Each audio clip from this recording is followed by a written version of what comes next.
Live everywhere. Daily Co's Radio on netrootsradio.com presents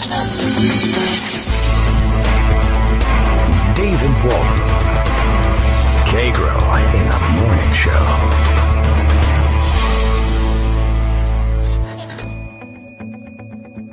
Now, here's David Waldman. Hey, good morning, everybody. How you doing? It is Wednesday, June 13th, 2018, and time for another show. And I don't know. Do you think there's anything to talk about today? I don't know whether we should even bother collecting news. Why don't we just declare the news we want to be true, and then go from there? I mean, it seems to be working pretty well for the guy who declares himself president. He has declared the nuclear threat of North Korea eliminated completely and entirely because, you know, he put on a show over there in Singapore and then flew back home, and that's that. That's the end of it. I declare it done. Now, yesterday, of course, I mean, I don't know. Do you think we should even spend time on it? Yesterday, he declared that it could take, you know, something like 15 years to get North Korea denuclearized, and it can't happen right away. And it won't happen right away, and it isn't something scientifically, he said. It cannot be done just like that. But it happened during the plane ride home, and it must have been a long plane ride home. I don't know how long it takes to fly from Singapore, but it seems to have taken a while. But he was ready to tweet by the time he was back in United States airspace, and he let everybody know that in addition to totally denuclearizing North Korea, and maybe also doing 10 or 15 other things that didn't make it into the agreement because he didn't have time, he also is responsible for the defeat in the primary elections down in South Carolina of Mark Sanford, seeking to be renominated for his congressional seat. Donald Trump, apparently 3 hours before the polls closed yesterday, decided that he didn't really like him after all, and he liked the challenger, and tweeted out his support for her, and then she won, and that's that. He did it. He got it all done in the last 3 hours of voting. He claims responsibility for that one. I say let him have it, I guess, on that one. And I don't know. It seems to be working. All the Republicans are falling into line. And Lindsey Graham, also from South Carolina, making comments yesterday. I found this one to be strange. But just letting everybody know what a powerful, powerful guy Donald Trump really and truly is. And if you cross him, you're in trouble. The comment that I saw him making was, look what happened to Canada. Did you all see what happened to Canada? I'll bet you did. Canada remains our largest trading partner. Just won the World Cup hosting responsibilities in 2026 along with us and Mexico, which It's said to be a joint bid. It looks rather lopsided, of course, in favor of citing most of those games inside of the United States. Of course, we won those games because Trump did struck all the right autocratic chords, and it seems like increasingly these large-scale sporting events are awarded to places with virtual dictators who can essentially say, well, we just will build the venues we need. We just will spend the money we need to spend in order to, well, I know the public-facing reason for hosting such things is, well, we can bring in so much revenue and there will be jobs and money and we'll profit. But, of course, the profits are pretty well cordoned off largely to friends of whatever regime is in charge of the country hosting the thing, and I guess now we're going to join the ranks and see that happen. Donald Trump may or may not be president at that point. He may or may not be alive at that point. It's a long way off, 2026, and he's an old guy, and his circulation's not that good, as we saw from the close-up photos of his tiny, tiny little hands when he was in Canada for the G6 plus 239 summit. And, this is a lot easier doing the news. If you just declare things to be true, I think we could get the hang of it. Look what happened to Canada. All right, well, okay, so it's a little awkward now that we're supposedly co-hosting. And, of course, I assume within, if it hasn't already happened, people will do just as I did and take a look at the map of where the games are supposed to be cited and say, that's a U.S. hosting thing, and we're like throwing one to Mexico. I think Monterrey, Mexico will host some games. I don't know what locations in Canada are hosting, but I would say this. My guess is, and especially by 2026, I assume things will just be even a little bit hotter. Then you better hope your group plays a lot of those Canadian games, or up north anyway. I don't know what the timing is in terms of the calendar for those games, but and a lot of them, I guess we'll be doing them in indoor stadiums. And at this point, we have mostly cyborgs playing professional and top-level sport anyway, so I gather it won't make a difference. They just make sure that they change their oil at halftime, and everything should be fine. Everyone stays cool. All right. Let's see, where are we today? It's a Wednesday, and so if we're lucky and everything works out well, we'll have both Greg Dworkin and Joan McCarter with us. Joan has been out for a couple of weeks now, and hopefully she's rested and ready to go, and also remembers that we do a radio show and can join us. But, there's also the possibility could be a pile of work waiting for her now that she's back in the driver's seat. So anyway, we'll cross our fingers and hope for the best and take what we can get, because beggars can't be choosers. And so the choice for us is we won't beg, and then we'll just see what happens. We'll see what happens. That's the way everything ought to run. All right. We're ready to roll. Hey, I'm looking around here to see what kind of comments we have for the morning. And it looks like our friend Thelonious, who's now got the Twitter handle of the real Mr. Thelonious 08 Esquire. And, he's a thread addressing Armando, although me as well. And looks like, wow, this looks very serious. We may have to address this perhaps with Greg, as it appears to be a political question. And we'll wait for the Supreme Court to sit and try and take up the political question. We'll kick things around a little bit, make sure everything is in working order, check in with Pocket. Apparently, I'm supposed to be up to date on what a raccoon did in Minneapolis. Is that what? A raccoon climbed a building and the world went absolutely nuts. And I can't blame them, of course, except for the fact that, like, later on, there's going to be a Vox story about how I was paying attention to the raccoon, many things that we were already talking about were happening, and I'm such a fool for allowing myself to be distracted for 14 seconds about the hashtag MPR raccoon. And I guess the building that was it wasn't the building that was being scaled, but the fact that it was being watched by a Minnesota Public Radio reporter.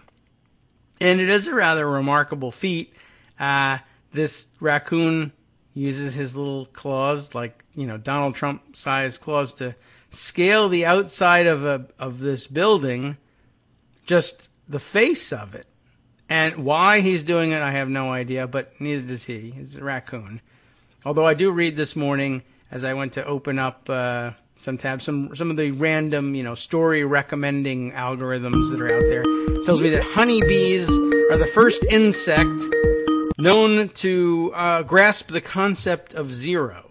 Well, I didn't even realize that was an issue for insects, but I guess people have been at the study of whether or not, which kinds of insects understand zero or the null set. And I had no idea that this was happening. If John McCain were here, he would be declaring this study wasteful spending and pork, and that it should be eliminated immediately lest we bankrupt the country. I don't know whether it's a publicly funded study or not, but one of those fascinating things I'd like to find out more about.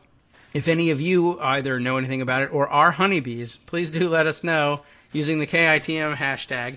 And I will also be able to recognize, for the record, if none of you answer. That would be 0 answers that I get. And I just didn't want to leave you with the impression that the honeybees might do a better job at this show, though it's easy to imagine that could be the case. Greg Dworkin is here. He's much larger than a honeybee. And I understand... But just as sweet. Yes. You both share a love for the honey product, which I understand is bee vomit. So I don't want to ruin anything for you, but... I'll go with the maple syrup. Okay. I don't know if that's a downer for people, but okay. Look, it is what it is. Look, maple syrup is like one of New England's gifts to humanity, the other being lobster. Right. They don't go well together, but separately they're just wonderful. Yeah. Yeah, Although we it's fight possible with to our put them Canadian together. brothers and sisters about it all the time. But don't worry, Trump will straighten that out.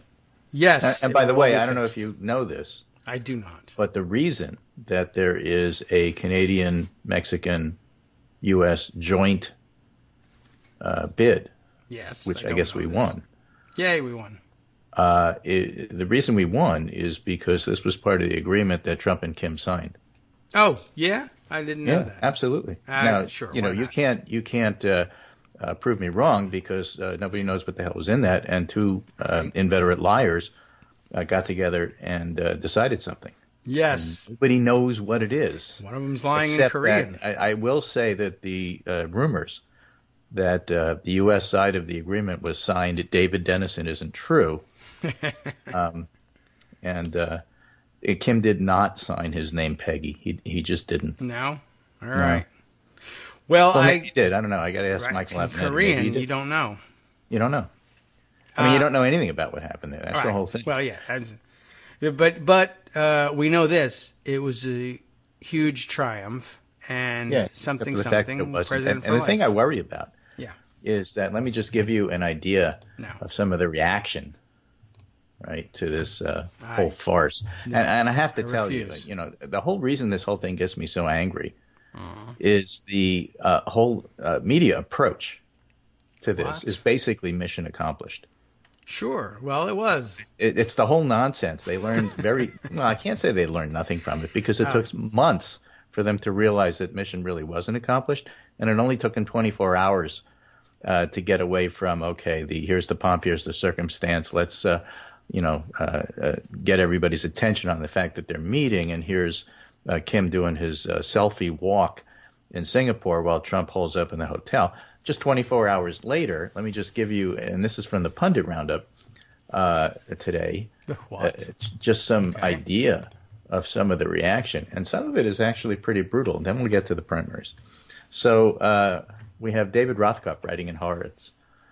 Mideast friends beware. With North Korea, Trump just proved how easily he'll sell out America's allies. Longstanding alliances disposable. Entire international security order expendable. The lesson for Netanyahu and U.S. allies in the Gulf is that the only Trump foreign policy doctrine is what's in it for me.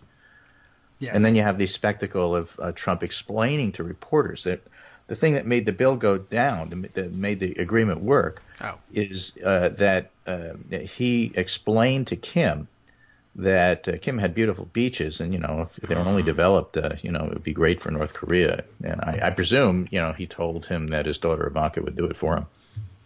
Maybe. But we don't know that because we don't really know what anybody Right. said, and anybody did, so you can't contradict me. True.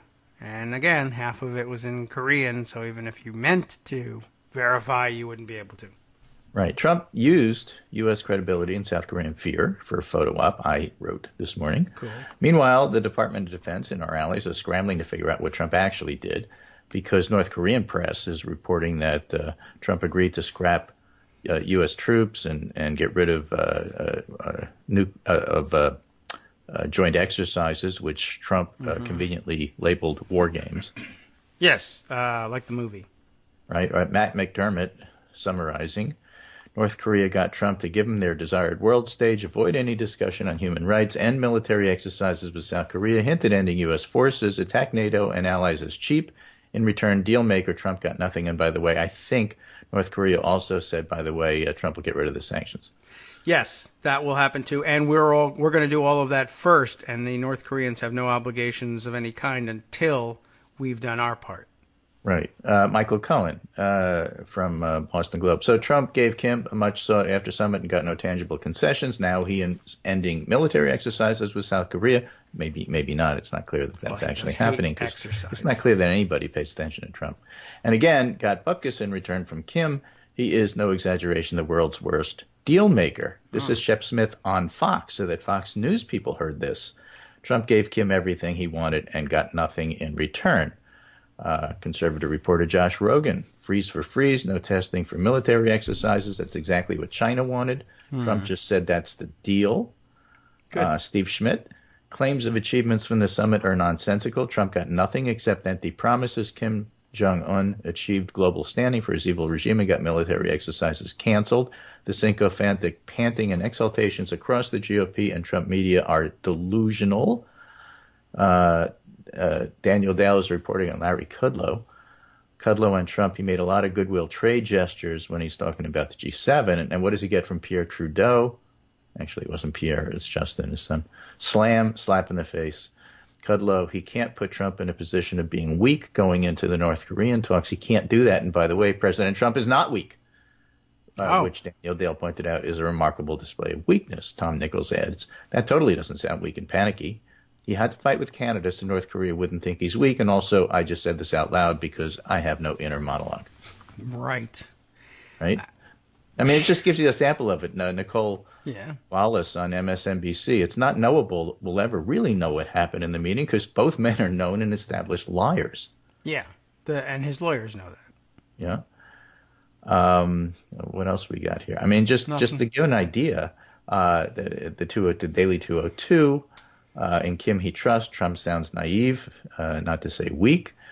Glenn Kessler translation, North Korea for now does not offer anything but platitudes previously uttered before in exchange for major concessions in the United States. Seen this movie before. I'm trying to give you an idea. Oh, by the way, the Canadian Parliament just voted unanimously to condemn Trump.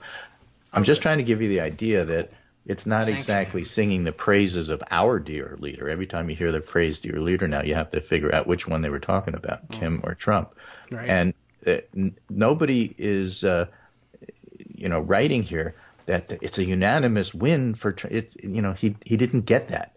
So now he comes back from overseas and he's going to see that he didn't get the adulation that he so desperately wants and feels that he deserves.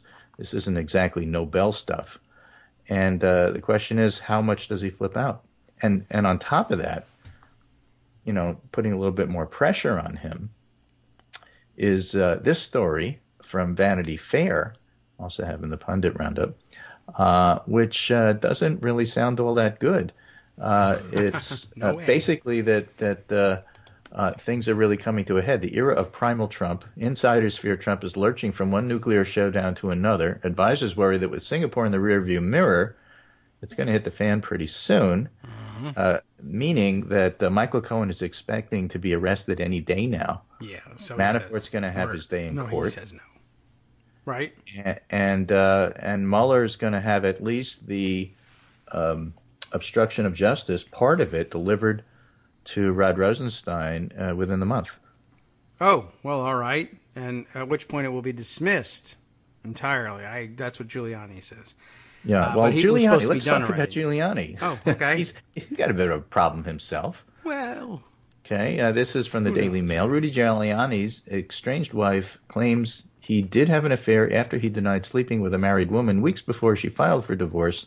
Giuliani is alleged to have spent the night with Dr. Maria Ryan at a hotel in Whitefield, New Hampshire. This is the mother of one of his assistants.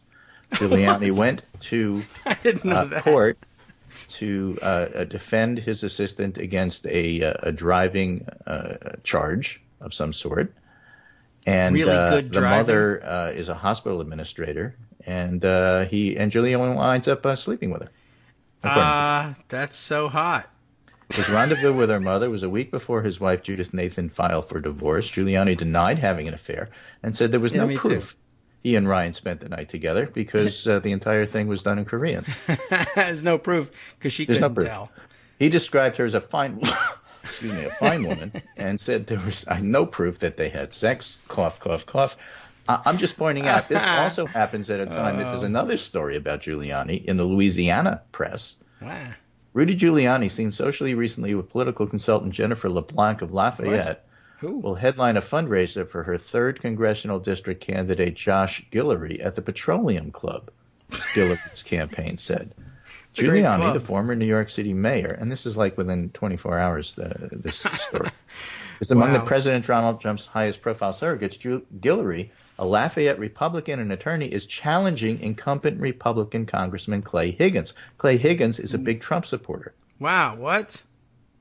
So Giuliani is there campaigning for the other guy, presumably because he has a relationship with the consultant who's running the other guy's campaign. Ka-chow. Now, I'm just pointing out that, remember, Giuliani promised to spend 100% of his time dealing with the Mueller stuff. Oh. I don't know how he's doing that when he's dealing with his divorce these allegations about having affairs prior to the divorce, which would make it more difficult for him in court, presumably. That's okay. I'm just saying, this is the guy who found time to go to Israel and complain about porn stars because they just don't have any morals. Right. But he's got 2 affairs going on. That's really interesting. That's fascinating. I think it's fine. Trump will not mind. I think he should just zip his pants up and go to work, personally. But, I think he should leave them down and go to work. Well, apparently that's what he's been doing, and that's part of the problem. It doesn't leave him a lot of time to, save Trump from the Mueller stuff. So all of this is happening in the background. And, 15 minutes or less. Scratch your head and saying, you've got 2nd, 3rd, 4th, and 5th raters here. Trump really cannot attract top-rate talent and material to work with him. And because of that, he runs roughshod of everybody who's left.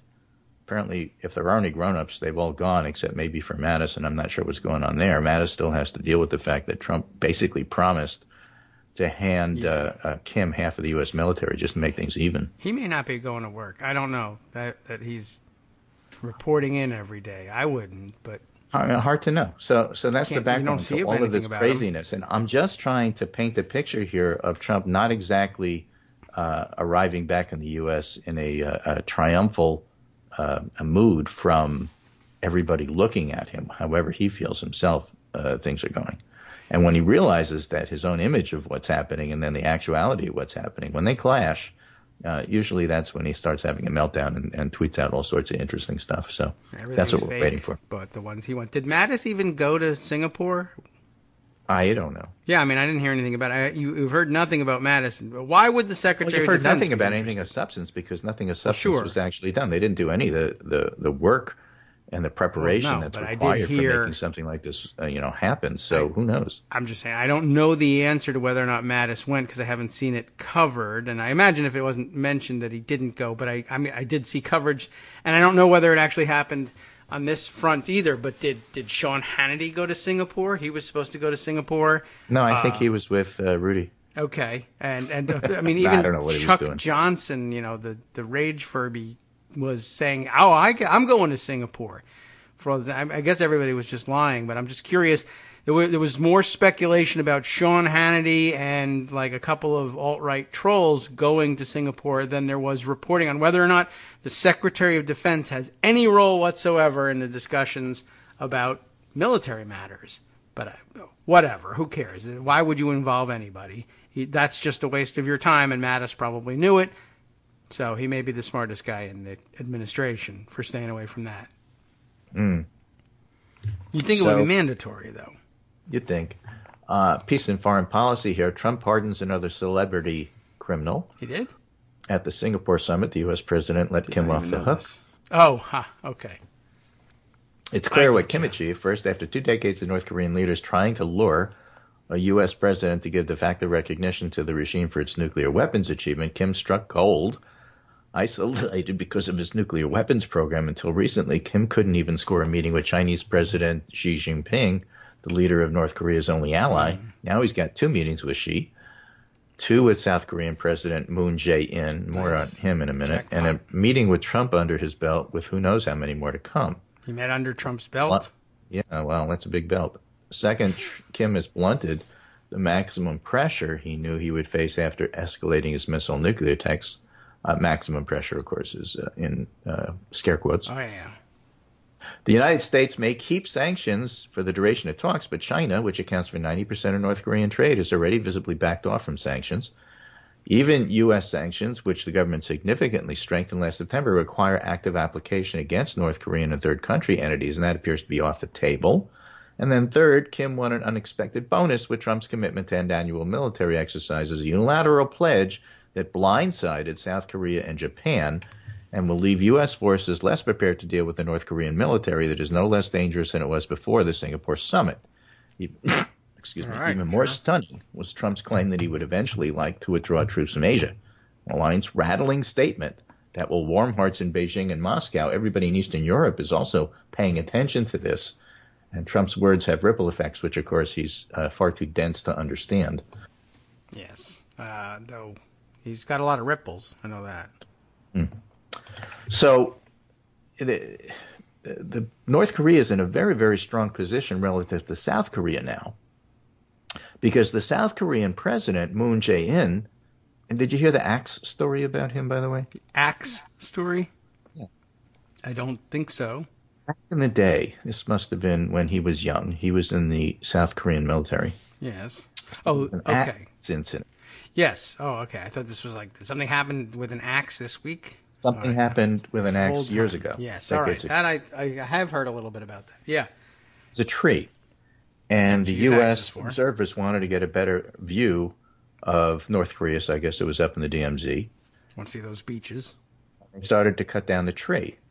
And the North Koreans got it in their head that the tree had been planted either by Kim's father or grandfather, I can't remember which one, and therefore was semi-sacred, and so they killed the soldiers cutting the tree down. Yeah. Oh, well, you can't do that. So That's the not U.S. nice at all. sent military in force Yes. and had the tree cut down, and it was like a joint exercise between the Koreans and the U.S. forces, essentially protecting the axe wielders or, chainsaw wielders or whatever it was. I assume And axe, right? Kim, I guess his family, parents or grandparent was leader at the time. Yes. But Moon Jae-in was in the South Korean military contingent, so he was actually part of that. The axe group. Okay. Well, that seems like a qualification for high office. Well, but he wanted to become South Korean president. He did, and it was successful. He's familiar with crises and disruptions and so on and so forth. He's a peace candidate now. More Okay. after the break on. Yes. All right, we'll be right back. The tree won't, but we will. Hi, everybody. It's me, David. Let's change things up from the old fundraising pitch for just a minute and talk instead about how you can be a part of our show. If you've got a smartphone or any other electronic recording device, why not sit down and record a segment for us? Read us an important article and give us your take. Or read one of your own original essays, or even just give us your commentary on something you'd like to share that's important to you. Then send the file to me at kagrox@gmail.com, and I'll try and work it into the show. Short segments, a few minutes in length, are easiest to fit in. And of course, I can't always guarantee that I'll be able to play everything, but if you've ever shouted at your radio or TV about something you wish was being covered, here's your chance to change that. Make the show your own. Send your submissions to me at kagrox@gmail.com.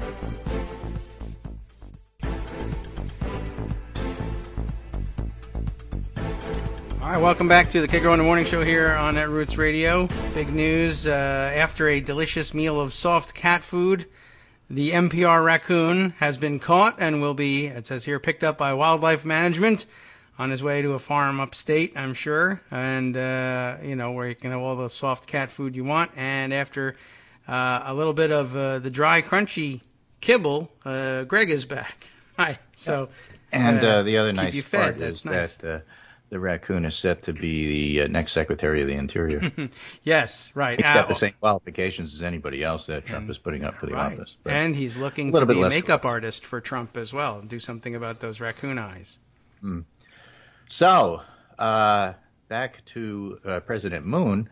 So now, flash forward to 2018, Moon is and has positioned himself as the peace candidate. He's the one that really started initiating and pushing for Trump and Kim to meet. All right. Understandably so. Moon Trump for was peace. speaking so belligerently. They were afraid of war. And under the threat of war, Seoul is the first to go. And that's 20 plus million people. That's So a lot. Moon had reasons for wanting to de-escalate the rhetoric that Trump had started. A key thing to remember, because about the only concrete thing that has come out of this summit is that Trump is talking a lot less belligerently. So in that Yes. sense, the threat of war is a little bit less than it was, but the threat of war was there because Trump had escalated it in the first place. It's like saying that North Korea gave us the hostages back, which is a wonderful thing. Of course, they took them in order to right. be able to give them back, to say that this was a great gesture. So how much credit they get for that needs to be looked at with a very large ton of sea salt. Yes. So the same thing with, the benefit. And that's why Trump said, oh, well, nobody's going to be daring to talk down the Singapore agreement because, what are you, against peace?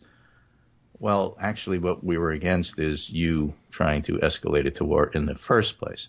So what really happens now in terms of the substance, since nothing came out of the agreement, is that Pompeo now has to have further steps. So this foreign policy expert writing in, of all places, foreign policy, says the real test will come when U.S. Secretary of State Mike Pompeo follows up in the weeks and months ahead if he can persuade the North Koreans to turn over a full declaration of their nuclear, chemical, biological, and missile programs. Then there might be cause to dial back the skepticism. If you don't know what they have, you don't know what they're cutting back. Right. Or if you don't care, though, what about that? Well, that's the thing. To me, Trump doesn't care about any of this. He only wanted the photo op. Yeah. So he could go back and say, look, I'm a world leader. And that's about the level at which he both understands it and cares about it. The rest are details, and he really doesn't care about that. So it's on Pompeo to go get some of these specifics. Now, a declaration that wouldn't mean North Korea intends to denuclearize, but it is a necessary first step in the process that we haven't seen. So Pompeo will have less leverage now to achieve their objective, but the goodwill generated in Singapore, and maybe that'll help. That's about the only optimistic thing you can look about it. Moon, president of South Korea, pushing to have this happen to de-escalate the chance of war, is now stuck because he's committed to the peace process. And so North Korea basically could do whatever they want, and he's not going to vary from his position because he's already laid it out. So how much the South Korean wants and desires become part of the equation, well, that's in a diminished role than it was. So Kim wins a lot, Moon loses a lot, but gets no war this week. And Pompeo has to go and make some sense out of the hash that Trump left everybody with. It's just clear that it's a hollow PR agreement. That's why I keep referring to mission accomplished. Yes. And people have caught on to this a whole lot faster than they did the first time with Bush, so at least there's that. The Republicans in Congress are not happy about it. They won't criticize Trump directly. Primary results last night are part of the reason why. We'll get to that in a minute. But they are talking about passing resolutions and or laws and or whatever, basically saying that Trump has to come to Congress for Congress's approval before he actually does anything with Korea because they don't trust him. No. Really? As opposed to, like, you have to come here so we can just... I know that was said quite a lot, and I'm thinking now with the primary results back and initial responses from certain members of Congress, I imagine they'll just, you should, and he'll be encouraged by his own staff to come to Congress because they'll laud him for this fantastic agreement and pass but what the cynics have to remember is that primary season is passing and they'll have to deal with the general. And in the general, you can't get away with that. Oh, well, they usually don't look at that. Well, they're going to need to. Oh. There's a lot of stuff they're going to need to. I mean, here's an example of the sorts of thing they're going to need to.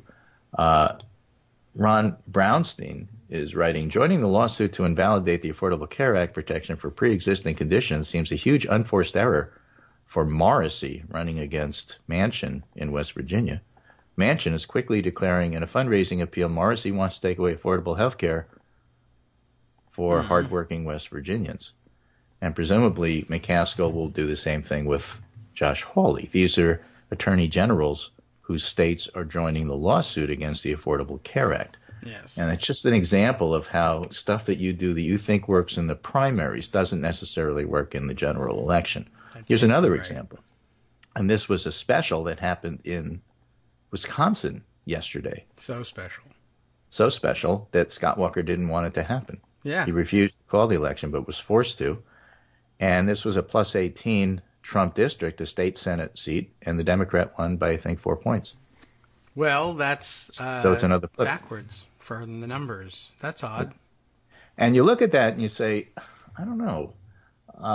Michael Cohen summed it up. I'm starting to wonder if polling is severely underestimating Democratic strength going into the midterms. These kinds of double-digit flips keep happening over and over again. Double-digit meaning it was a double-digit Trump area that the Democrat won. Cohen goes on to say, I really have no idea if this is right, but the persistence in Democrat candidates overperforming has become too routine to ignore. And for the record, the current generic congressional ballot, as per Real Clear Politics, is actually nearly 8 at 7.6, which is a big rise from where it was just a few days ago. And the only reason it's as low as 7.6 are outlets like Rasmussen. Oh, they keep getting added into the mix. Okay. Well, Reuters has it as Democrats plus 11. Fox News has it as Democrats plus 9. NBC News had Democrats plus 10, but then Rasmussen has it as Democrats plus 4, which for them is like a lot. Oh, yeah, I guess that's true. But by comparison, not true. One of the fascinating things that happened in the primary, of course, is that Mark Sanford in South Carolina lost. You made reference to that at the beginning of the show. But did you see the quotes that he had in his concession speech? No. Well, hot dogs, get your hot dogs. A few choice samplings as written up by Tim Alberta in Politico. Trump represents the antithesis of the undoing of everything I thought I knew about politics, preparation, and life. All of a sudden, a guy comes along where facts don't matter. Yeah. It's somewhat befuddling. It's the undoing of that which you base a large part of your life on. Truth matters, not hyperbole, not wild suggestion, but actual truth. You want to give anybody the benefit of the doubt. I mean, Sanford speaking, I've learned that through my own trials and tribulations, but if you see a pattern of over and over and over again wherein facts don't matter, you just make up anything? No. Our republic was based on reason. The founding fathers were wed to this notion of reason. It was a reason-based system. And if you go to a point where it doesn't matter, it has huge implications in terms of where we go next as a society. And Alberta writes, well, there's more, but that'll do for now. And so Sanford wasn't particularly kind to Trump. He said a year ago, after he criticized Trump, he said, I know I'm a dead man walking, but you got to do what you got to do. Yeah, to what end, I don't know, but okay, it's nice of you to have done it. Yeah, well, how he votes, of course, matters. We have interesting things in Virginia. Can't ignore that. We have Corey Stewart, the transplanted neo-Confederate, who is now going to be at the top of the ticket because the biggest statewide election for Virginia is going to be Senate. So he's running against Tim Kaine. Total stiff. And Republicans are quite worried that he's going to drag down the votes for the down ballots. Women won 4 of 4 competitive seats against Republicans, including against Barbara Comstock, who is still considered to be, in Virginia 10, one of the most vulnerable Republicans. And just to give you an example of how this plays out, primary versus general, you could say, okay, in the primary, everything that happened validated Trump, and Trump, of course, endorsed Stewart immediately. So now what is Comstock supposed to do? She can't run away from Stewart because her president of her party endorsed him. She can't run for it because in that district it would destroy her politically. So she's stuck and she's going to lose. Well, cross your fingers. I mean, it'd be great if she did lose, although I guess we can hold that up against the news that apparently the winning margin for Stewart comes, surprisingly enough, from the close-in D.C. suburbs, Fairfax County, etc. The base that... Macaca country? Is that what we're talking about here? Well, that was actually a little further south. The part of the state that George Allen, back in 2006, counted on to supplement his rural areas? No. Surprisingly, it really wasn't. This is the big surprise, is that those outside the circle of real America, as George Allen drew it, were the ones who showed up to put Corey Stewart over the top in the primary. The D.C. suburbs, where people previously thought Trump was perhaps at his weakest, turned out instead for the Trumpist Senate candidate, which is a bit of a surprise. It may have something to do with the fact that there was nobody running for Senate. Well, they voted for Stewart instead of E.W. Erickson. Is that what you're saying? I mean, that's the only thing, is everyone was sort of, and I guess I wouldn't read too much into that. No, I guess not. Although I suppose you could read, well, what do I mean, if the real danger is that all of a sudden Trump is experiencing some kind of a revival in Fairfax County among the Republicans, then the question of whether we should have the white supremacist or the black, not exactly white supremacist, the silly party or the very silly party. Yeah, I mean, the bottom line here is that's within the Republican primary. Republicans have obviously become the party of Trump, neo-Nazis like Steve King, who actually is retweeting neo-Nazis from Britain today, or neo-Confederates like Corey Stewart, white supremacists, and that's fully along who Trump is and what he wants. But how is Corey Stewart going to fare against Tim Kaine? And how is Corey Stewart going to fare against Tim Kaine in those very D.C. suburbs? Well, yes, the outcome of the race is doubtful, but I guess what my interest is in the impact on what does Barbara Comstock do. If can she run against Trump, or does she take a message from this and say, or does she realize that she's very sophisticated and say, well, the northern suburbs didn't really mean it when they nominated Stewart, well, and I'll be she fine, was a good fit for those suburbs in a different year, in a different time, in a different era. You can't, all of a sudden turn around and become Luther Strange and think you're going to win. It doesn't work that way. So Comstock is stuck. She is who she is already. Martha Roby. Was Alabama, who was an made some anti-Trump statements at the time of the Access Hollywood thing. You can't turn around and say, well, all of a sudden, okay, now I'm going to run with Trump. You either were a Trumpist from the beginning or not. The cult is not going to forgive you if a year ago or 2 years ago you weren't fully on board, if you're running against somebody who was. I guess, unless the man himself says, oh, yeah, I'm totally convinced. I suppose that would be the only thing that could change people's minds. He doesn't do that. He shows up for rallies and then talks about himself. Again, a la Luther Strange. It didn't help. Didn't help with Roy Moore. It's not necessarily transferable. And Obama found that also when he was running in these midterms. So that's not how any of this works. And, there's a long way between now and November, but not that long. And I don't see Corey Stewart as a particularly strong candidate against Tim Kaine, and I think Comstock is going down. Not just me. I'll take it. Stu Rothenberg and some of the other analysts are looking at this saying, Comstock's own showing was pretty weak. She got like 2/3 of the vote for incumbent. That's terrible. Yes, well, it must have been the massive influence of Sebastian Gorka's refusal to endorse her in a self-shot video from an airport somewhere. Well, you can't turn around and all of a sudden say, okay, so now she's the darling of the Trump White House. And that's kind of the dilemma that Trump himself finds, himself in. Are you going to try to look for loyalists only? You'll have a lot fewer Republicans if you do that.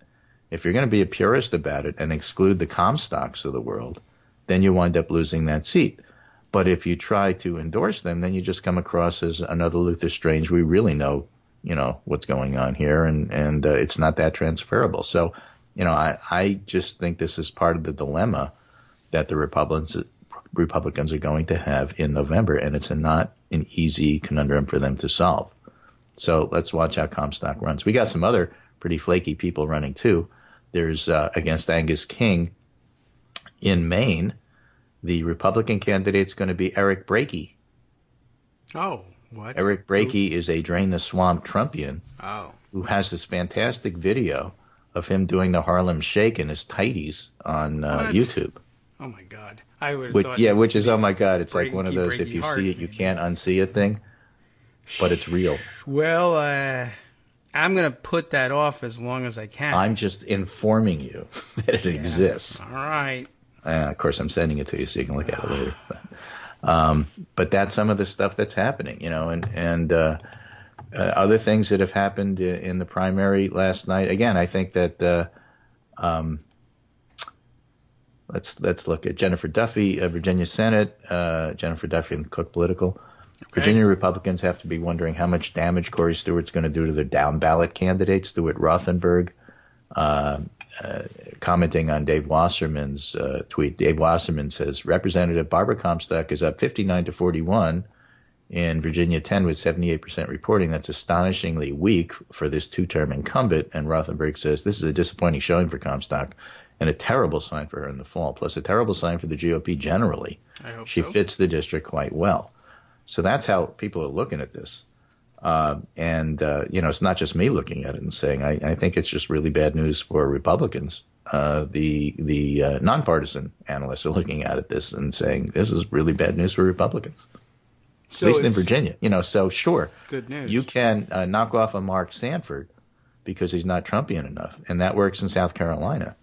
But it doesn't work in other places in the country. And how well it doesn't work in special elections where you're actually running against a Democrat and not just against a non-Trumpian Republican in a Republican primary. That's a completely different animal. So just saying, it's a really interesting set of results from last night and doesn't necessarily project Republican strength for November.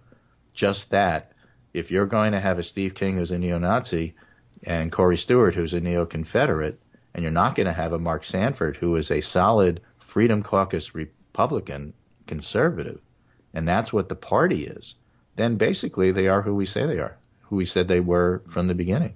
The people who voted for Trump are perfectly happy with what's happening on the border with separating immigrant children and putting them in cages and building tent cities for them, which I guess is the next thing. And they're perfectly happy with ICE and Border Patrol people going after reporters and playing brown shirt and doing all sorts of crazy stuff up at the northern border as well. So, there's a lot going on here. And you have a chance to do something about it, not just, complain about it on the radio. You have a chance to vote, get your friends to vote, register them to vote. And in the specials, Democrats are turning out to do that. So, hopefully that'll continue into November, where the generic ballot says, yeah, it's likely. Okay. Not a guarantee. Nothing's a guarantee. Work has to be done. Oh. But, it's the depressing idea that the Republicans really are all Trumpers, and yet that doesn't mean that they win. Oh. Well, yeah, that's always looming in the background. It's hard to keep that in mind because so far, everyone has agreed to continue to pretend Donald Trump is president. And usually, we're not used to the idea that the president is powerless or completely making things up or can't lift his party's nominees to better performance it's tough often in the midterms. There's the historical downtrend. But it's hard to read this stuff. And we've never had a Republican or Democratic president, obviously, who's been running around with his arms crossed, insisting that this one, and this one down ballot in this state is look at how worthless. the New York Times bent over backwards in order to try to normalize the president and treat this like a serious negotiation, when in fact all it was running to Singapore for a photo op and then coming back. Yes, so. And when they're writing it up and they're trying to give what we learned and what we didn't learn, what's true and what's not true, there's this paragraph that caught my eye in the New York Times write-up. This is the main news story. And Mr. Trump's habit of making misleading statements, along with his record of defying norms, can make it difficult to parse which of the some outcomes matter and which don't. Yes. The fact of the matter is, it's the same thing that Nicole Wallace said. He's a liar, so how do you know? Yeah, well, right. There's no way of knowing, and so I don't know. I'm not sure. I don't know how they do their jobs. And it's not the only writer in the New York Times that's been completely all over the map on this. I don't know. It's very difficult to decipher. I cannot tell you who knows? Who knows what to do when the president doesn't mean anything he says, doesn't care, and thinks you're dumb for thinking he does mean it when he says it. I don't know. So here's a Republican Stephen King story. Republican Representative Stephen King promotes well-known neo-Nazi on Twitter. The U.S. Congressman retweeted a British racist. King has long signaled support for white nationalists. He retweeted a British neo-Nazi on Tuesday, the latest in a series of incidents in which the congressman has parroted or promoted the views of unabashed white supremacists and other bigots.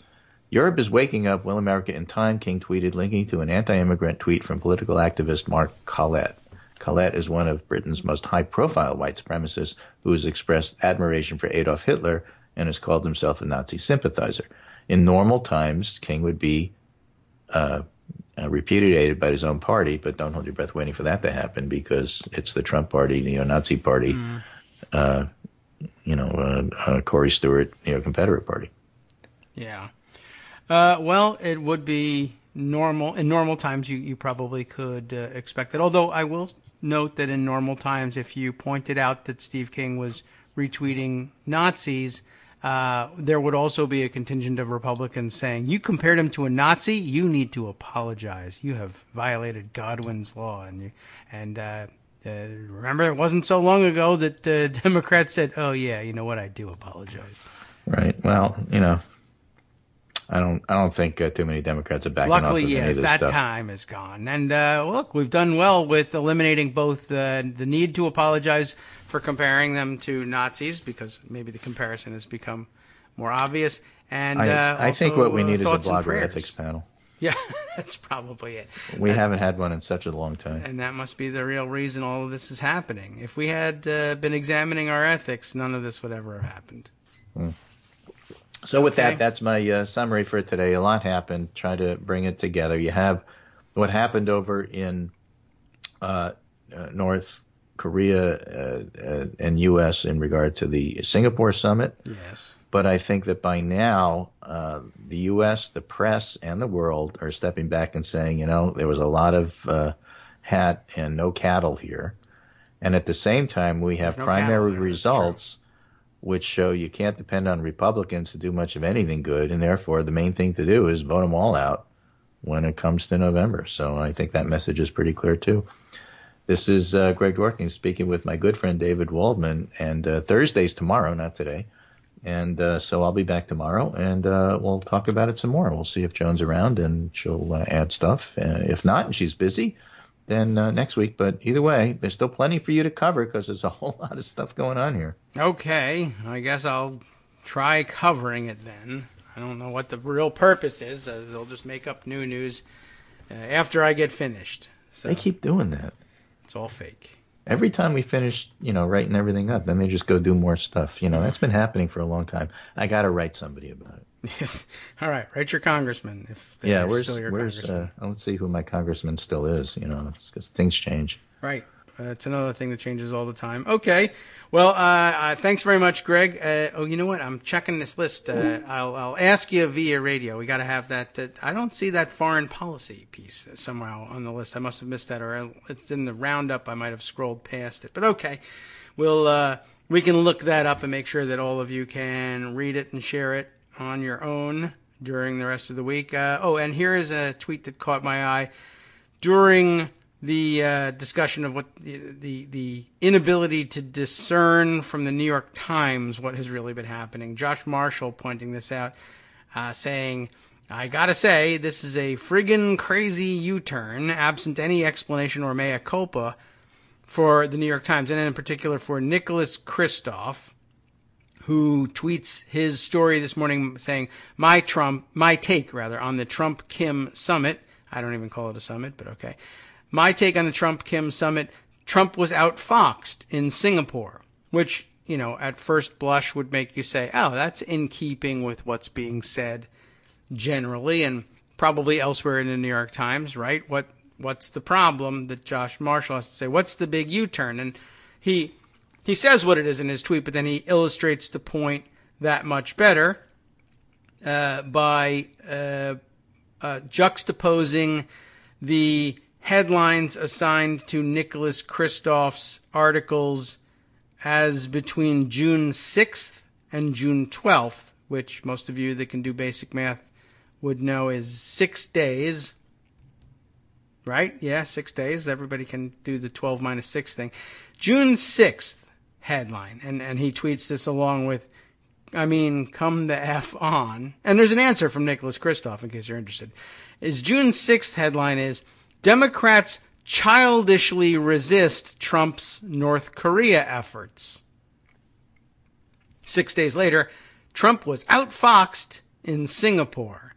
So, yeah, you could see where you're like, why would you say childishly resist? I think it was obvious to most observers before this meeting took place that nothing could possibly come of it.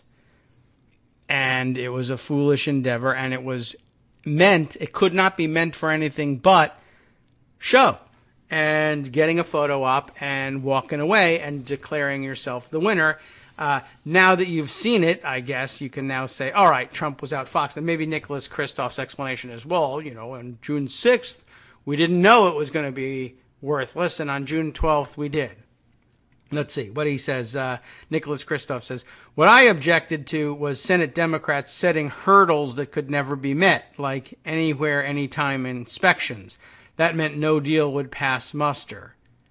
I mean, I guess that didn't impress Travis any, by the way, who says any deal short of that is meaningless, so he gets credit or for what exactly? Yes, our own irreverent duo letting us, I don't know whether Nicholas Kristof is paying any attention to us non-checkmark people, but yeah, it's out there. And at least the response has been made. All right, well, let's see. Time for us to wrap up the first hour and try and find some order for our second hour. And but a good point, good observation from Josh. I'm sure Nicholas would not stoop to respond to those of us who are non-checkmark folk, like I said. But who knows? Maybe you'll capture his eye with a particularly well-argued point. There's always that possibility. Anyway, let's wrap things up for the first hour of the Kagro in the Morning Show this Wednesday and see what we can put together for the second hour. We'll see if we get a nice message sometime soon and can expect to hear from Joan, or whether she's chained to the desk, as sometimes happens on a particularly busy Wednesday morning. Stand by. We'll tell you more about what's going on in the world, whether you like it or not.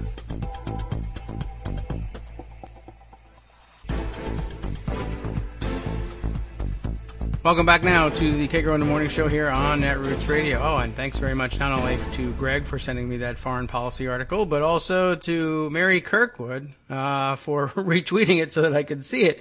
The first time, I guess I must have missed that one fly by, and I said, oh, wait, I'll put this one away. And then everybody else wanted to share it as well, so good for you for keeping the rest of the audience up to date. Look at that. There's several retweets on this one. All right, Greg, a very popular message to me, but now we got it. Foreign policy. We're up to date. What else have people been saying? Let's see. Oh, yes. Oh, and I forgot to get back over to Thelonious on this, although this was, I guess, directed to Armando, but I'll bet I'll put it out there in case perhaps Joan would like to address it. No, Armando could always try and barge in. We'll see whether we let him in the door. I'm just curious about the question. I wanted to answer. Oh, he says I wanted to answer the question. It's not even a question. It's an answer. The question you posed yesterday about Jeff Flake. I can't speak for all progressives. Of course, Thelonious would never claim to do such a thing. But personally, I want him to tell the truth about two specific things. One, Trump is effing up the country. And two, he must be removed from office. Flake doesn't have to abandon the right-wing agenda to do so. President Pence is a better fit for them in many, many ways, and without most of the baggage. I want Flake to openly state all the reasons to impeach and the grounds for doing so. I want Flake to rally as many R's as he can to come to his side to make the Pence presidency happen as soon as possible. To be clear, I am not writing about what he should do, or I am writing about what I think he should do, not what I think he will do. And, of course, before we even continue with this, yes, I'm sure lots of people would, and rightly so, object to the Pence presidency as well. But I guess he's approaching this from the viewpoint of, well, a crazy theocrat who's somewhat stable and can run an otherwise ordinary administration might be a better choice. And at this point, Trump's such an emergency. That might actually be true. Anyway, Trump would never resign for the good of the party. Trump will actively work to destroy anyone who dares to tell the truth.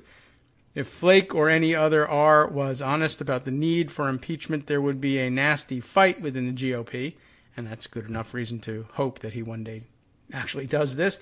What pisses liberals off, don't tell, because that'll become Republican policy if we say it. But all right, we'll whisper that what pisses liberals off is that we know come election time, all the R's will be on TV saying, well, I didn't really support Trump. I was very vocal in blah, blah, blah. The same people who just let him take $500 million bribes from the Chinese. And that's probably true and a depressing thought, but true nonetheless. Let's see. What else? Michael Musson commenting here. Republicans or GOP is again studying the concept of zero. We're back to the B's. I forgot about that one. The concept of zero, yet they want to set funding to something lower than one if possible. And, of course, that happening and everything. Even though we're saving an enormous amount of money by ending the war games, as Trump puts it, where's that savings going? I don't know. He doesn't know what the number is. It doesn't even matter. Who cares? And it's already water under the bridge. We're forgetting all about it. All right. Let's see. Look at this. What's happening here? Adam Entus tweeting at the moment here. Oh, I'm not at the moment. 2 days ago, but being retweeted into my timeline by Chris Hayes here. The story of a secret alliance between Israel and the UAE, which pushed Trump to adopt policies aimed at countering Iran and courting Vladimir Putin. What an interesting explanation for that situation. We will by no means be able to get to that story anytime soon, but we'll sock that one away for further investigation if we can. Very interesting. Wasn't expecting that take, I must say. All right, let's see. Other things that we might as well set the table for, because I'm sure we'll be we got a lot to catch up with Joan, but things we might expect or we could at least put out there for discussion. The latest very dumb Obamacare lawsuit now underway in Texas that has actually has Department of Justice lawyers, like career nonpartisan attorneys, line attorneys for the Department of Justice, resigning from their jobs rather than associate with the pleadings as they've been written, as demanded by the Trump administration. And we'll see if we can't get to the a explanation of some point of the procedural posture. That is, what exactly is going on here? Because there's a lot of maneuvering behind the scenes besides just the weird position and apparently legally indefensible position that the Trump administration is insisting on taking. And that is driving at least a couple of the attorneys who were supposed to be arguing the case to resign rather than have to show up and humiliate themselves doing this. It's a very interesting story. We'll try and straighten that one out. Shorter story that we can actually perhaps get through. We read a little bit yesterday of the very, very dumb transcript of Donald Trump's interview with George Stephanopoulos, and it seems that the rest of the day seems to have been dedicated not only to saying how dumb the interview was, but in taking George Stephanopoulos to task, saying, what a bad job you did in interviewing the guy. Although I thought he did a pretty standard job in interviewing the guy, and he was never going to answer questions, period. And I suppose the question is, do you want to get 15 to 20 minutes of his blathering so that everybody reads the transcript to see how dumb he is? Or do you want him to leave in the first 2 minutes when you say, that's not an answer to the question? And Trump says, well, I don't have to sit here and take this, and walks out. So I suppose there's some strategic value to continue to interview him. But it got worse. It got weirder, and there was a dumber transcript to be found. Trump had a movie made just for Kim Jong-un. It is reported in Bloomberg News and elsewhere. I also saw it written up, of course, in Talking Points memo and on the front pages of our own Daily Kos. And you wouldn't believe how dumb this thing was. Although it's an interesting idea. I guess I've come to get a better understanding, at least, of what Trump and even President Moon thought they were doing with this meeting by seeing this dumb transcript. Basically what happened was Trump had was it the National Security Council? Were they the ones that took up the it was under their auspices that this thing was produced, but some government agency on our side decided that and they may be right about this. Yes, it was the National Security Council thought that Kim Jong-un could be moved to agree to whatever fake agreement I'm going to sign the document. I'm going to give you the photo op that you were looking for. And in case they were worried about his being petulant about it and refusing to sign things, they thought this guy will be easily impressed with a video that makes him out to be awesome, and the two presidents out to be world historical figures. So they did it, and of course they figured, oh, he'll be impressed with Western culture and American movies. So we'll make this like a movie trailer about a fictitious film, which is not going to be produced by anybody, and neither will it ever be a documentary either, in which these two guys are the heroes signing this world historical agreement to end every bad thing ever. And it's scripted like total garbage. I mean, from top to bottom, it's so cheesy and nonsensical. I mean, I guess there's no point really in critiquing it as a literary document. It isn't one. Even if it was really a movie trailer, it would be difficult to justify criticizing it, from a literary standpoint. But it's just really horribly written. I did find some of it to be entertaining in that I really think that there's a Trump fingerprint on this. And I mean, he admits that he puts it this way: we had it made up, like not the made up news, but we made it. He's like, I had my people whip up this little thing. I hope you liked it. I thought it was good. I thought it was interesting enough to show, one in English and one in Korean. And we had it made up. I showed it to him today, actually during the meeting, towards the end of the meeting. And I think he loved it.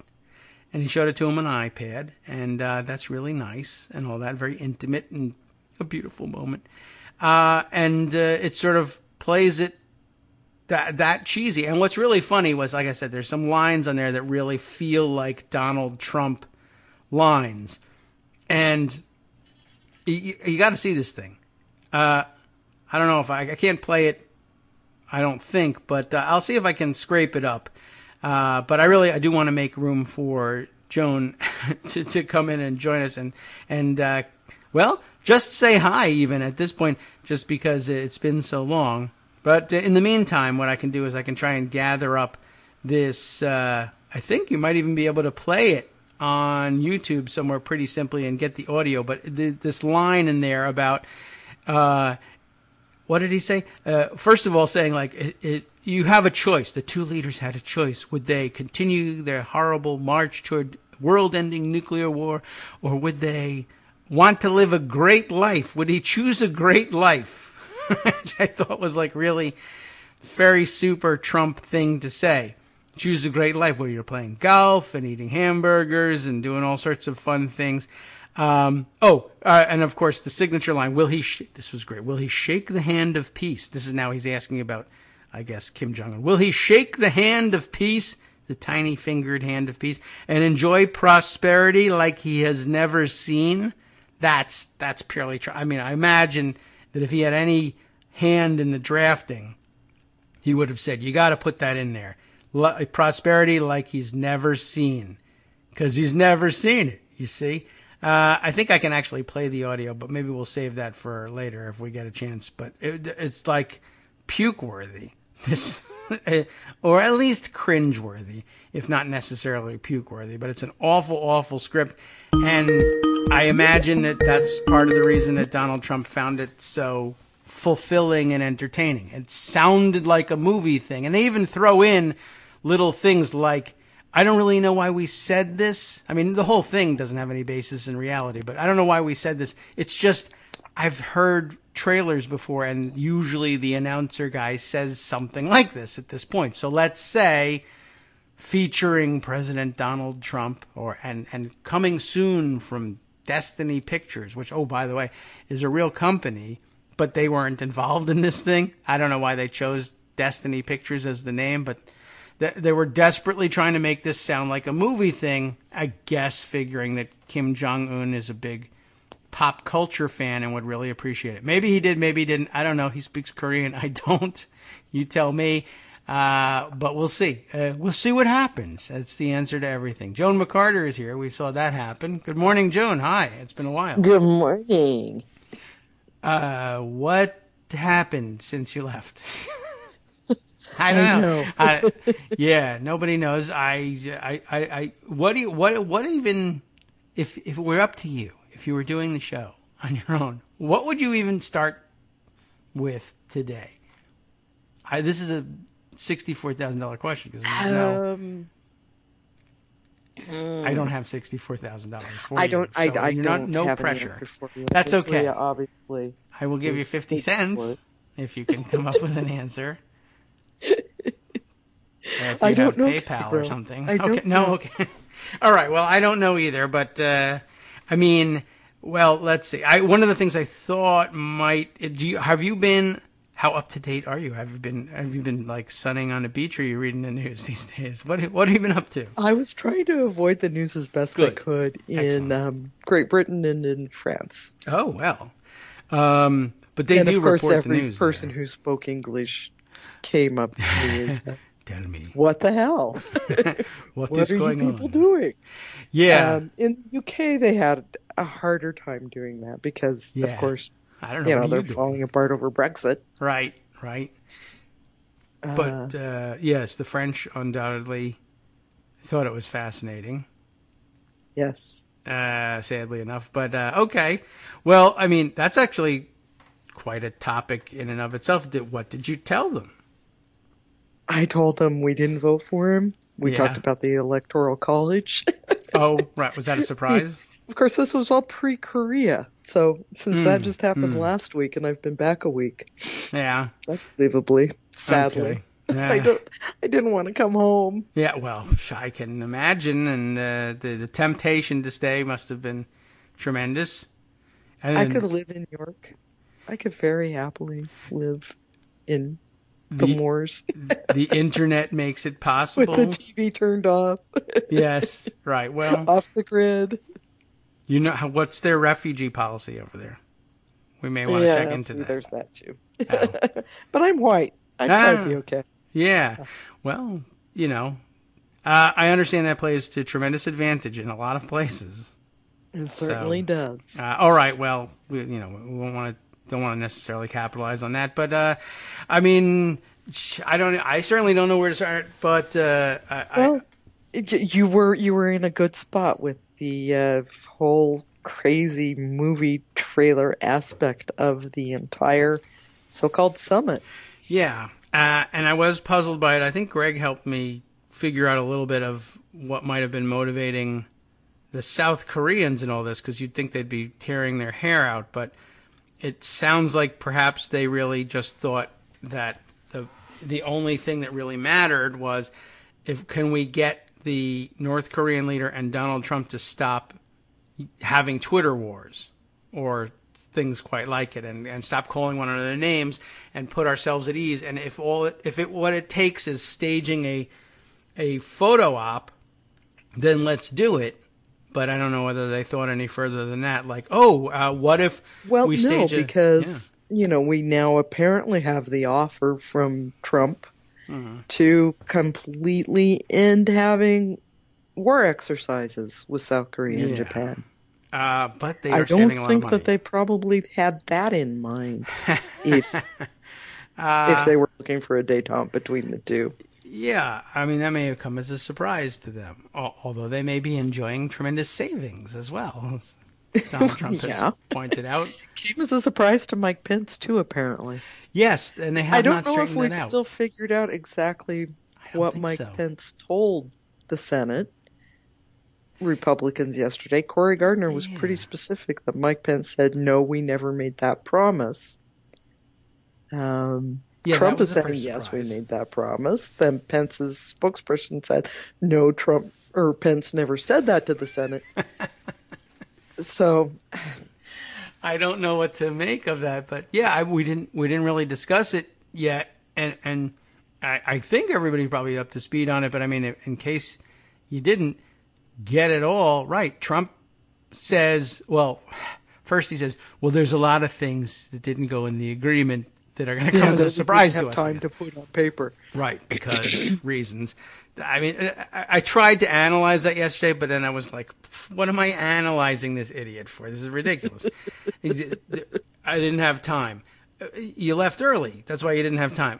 Right. You know, but whatever. But it wouldn't have mattered how much time they had. What he's doing is just saying there's stuff either that they really did discuss and he was, I don't know, embarrassed to admit or forgot or he just said it later or his whole intention was whatever Kim says he wants, I'll say sure. But, you know, by midday yesterday, we all heard that he had said, yeah, we're going to stop with joint military exercises with Japan and South Korea. And it's going to be great because we're going to save a lot of money. And even Republicans, congressional Republicans, you know, a few of them anyway, were able to come out and say, hey, that doesn't sound like a good idea. That's very bad. I wish we hadn't done it. Are you sure you promised that? So Mike Pence, who faces them first, says, oh, you don't like that? Then we totally did not agree to that. To which, I guess, Trump, I don't know, did he hear? But somebody got him to say, oh, yeah, yes, we did promise that. Oh, what I meant was we absolutely did. As it was like I saw NYC Southpaw tweeting about the thing and, indicating I'm hurriedly putting my water bottle on the floor too and saying, yes, we did. Promise that. You know, that weird incident where Pence was just copying the movements of Donald Trump. We didn't discuss that one either, but that seemed inconsequential. But I guess this is it. I mean, this is really where we're at. The vice president who Mike says, Pence is. Yeah. The vice president really saying, don't worry, we didn't. You're angry about that? Then we didn't do it. Yes, we did. Yes, we did. What I meant was, yep. Yes, you totally damn did well did it.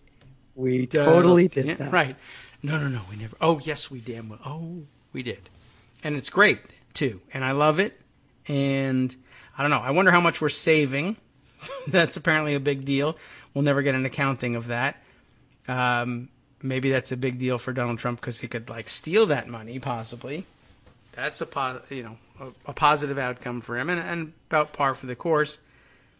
But so we'll never know what's in it. We'll never know whether it's success or not because reasons. And I guess we all just run around saying it either is great or isn't based on our tribal alliances. And now all the people who said it was a terrible idea are afraid to acknowledge that they said that and will, I assume, start saying it's a great idea because they're afraid of either losing their primaries or being defeated in the general election by people who, could turn on a dime.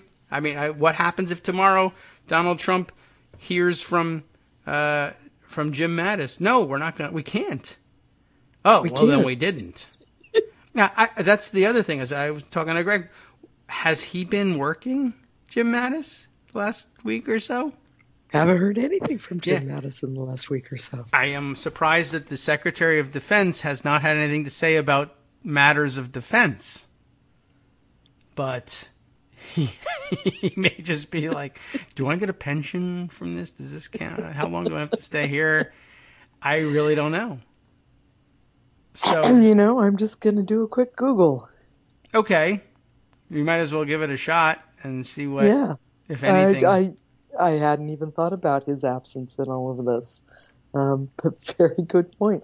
I mean, we know our friend Steve Miller was there. Was he? Okay. I am very unclear on who went because that was also an issue. The week before, there was a flurry of fantastical tweets about this weird crew that was being put together that was going to be in attendance, and then it turned out most of it was bull, and I don't know who went and who didn't. But the Secretary of Defense might not have been there. But among the people who said they were going, Sebastian Gorka, oh yeah, I'm on my way to Singapore, you bet. Chuck Johnson, yes, I'm going to Singapore. Sean Hannity said he was going to be in Singapore. Yeah, Dennis Rodman, and he, I think, might have gone. But he wasn't in. He did. He wasn't in the room. I didn't count on Sean Hannity being in the room either. But did he go? In the room. I haven't seen anything about Hannity. But the Pentagon is telling us Yes. that Defense Secretary Jim Mattis was not surprised About by Donald Trump's call to end military exercises. So we didn't hear that directly from Mattis. We were hearing it from the Pentagon. But he's not surprised. Yeah, well, and we're not sure what. There were no surprises. They had spoken on all of these issues in advance. Dana White, the chief Pentagon spokesperson, told ABC News. So that could mean anything from, well, no, we're not surprised. We talked about this and we gave him a plan to go with because we wanted this. Or it could be, yeah, I'm not surprised. I told him not to do this, and he did. I said, do not congratulate. He congratulated. I told him do not. He was not surprised. He was consulted. Right. Yeah. They've been having lots of conversations, but about all things and possibilities. Yeah. So that's a non-answer in terms of, is the Defense Department on board? Yes. We consulted about this. We talked about this. That's probably right. It could happen. Oh, Mr. President, we talked about this. You know, those were the words that he said. We talked about this.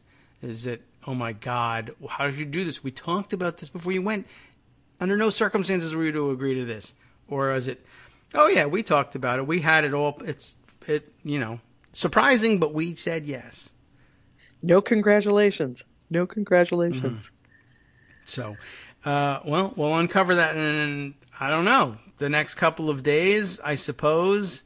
And you know how this will go. As individuals speaking on condition of anonymity because they are not authorized to blah, blah, blah, blah, blah, will say, you know, the unfortunate truth about it. We had no idea. Or, you know, it was mentioned, but the secretary said under no circumstances should you agree to it. And then he agreed to it. And we weren't surprised because he does this all the time, but now we don't know what to do. Or we may find out that, I don't know when the exercises usually take place. They are annual. I think they were scheduled for August. I believe I saw yesterday. That might be enough time to not do something. Although I would gather that, some significant portion of the savings will be blown. Like in terms of, we already spent that money getting ready for these exercises. It's not something that you just say, well, I'll write you a check in July. No? No. I have no idea. Oh, okay.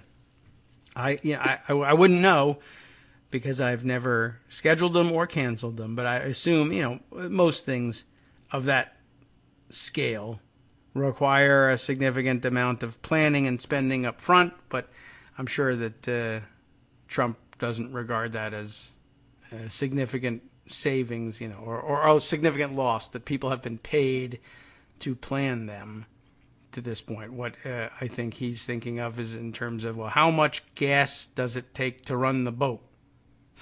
All right, then don't run the boat. There you go. Okay, it's not gas, whatever, but that's not going to stop him. All right, I don't know. I mean, it's a big mystery. I don't think I guess we can't add very much on that. Is there what do we know anything about? It's very hard to be sure we know anything about anything at this point. Maybe the interpreters know. They were the only ones in the room, right? Yes, well, for some significant portion of it, anyway. And they were apparently, at least part of it was busy, I guess, watching the movie trailer on the iPad. Which, originally I had doubts whether that was real, like many people, because oh yeah, it's the Onion. It was so insane. Yeah. But B, because Trump he's not in it every other frame. That's true. And I thought so one thing that made me think like they might have had something bordering on strategic vision in it. Oh, well, we want to play to Kim in this, not you, Mr. President. Oh, I see. That's why it's not. Okay. I get you. And he might have actually grasped it. Still, he was hardly in it. True. Though he did get top billing, featuring Presidents Donald Trump and Chairman Kim. At least give me top billing. You got to give me that. I'm the bigger star by far. Top billing on the official logo for the summit. Right. He probably, negotiated for merchandising rights with the NSC, and they're like, there's no movie, sir.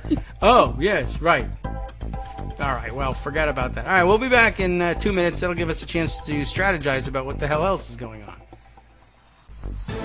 Hi, it's me, David Waldman, your host for Kagro in the Morning, interrupting this little break to say thanks so much to all of you who are contributing supporters of Kagro in the Morning. Thousands of you are downloading the show each day, but fewer than 1 in 25 regular listeners are donating to help keep us on the air. For the money you'd spend on a single 3-minute iTunes song, we bring you 2 hours of great news and entertainment every day, 5 days a week. Patreon.com, Patreon.com makes it easy. You can find us there by searching Kagro X or David Waldman or Kagro in the Morning or even Daily Coast Radio in their search box, and you'll be right where you need to be to make easy, recurring monthly contributions to support our show. Once again, thanks so much for your support.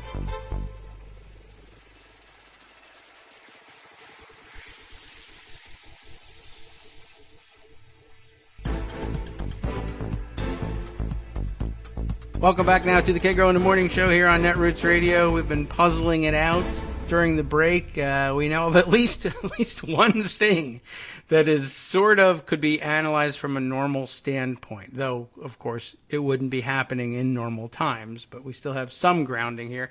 The Obamacare lawsuit is in Texas. Is that right? Is that where it was filed, or? Yeah, there are, I think, 20 states, but it started in Texas, of course. Okay. Because Texas. Because Texas. What they're arguing is pretty ridiculous, making the Justice Department's decision to argue with them really, really bizarre on lots of fronts.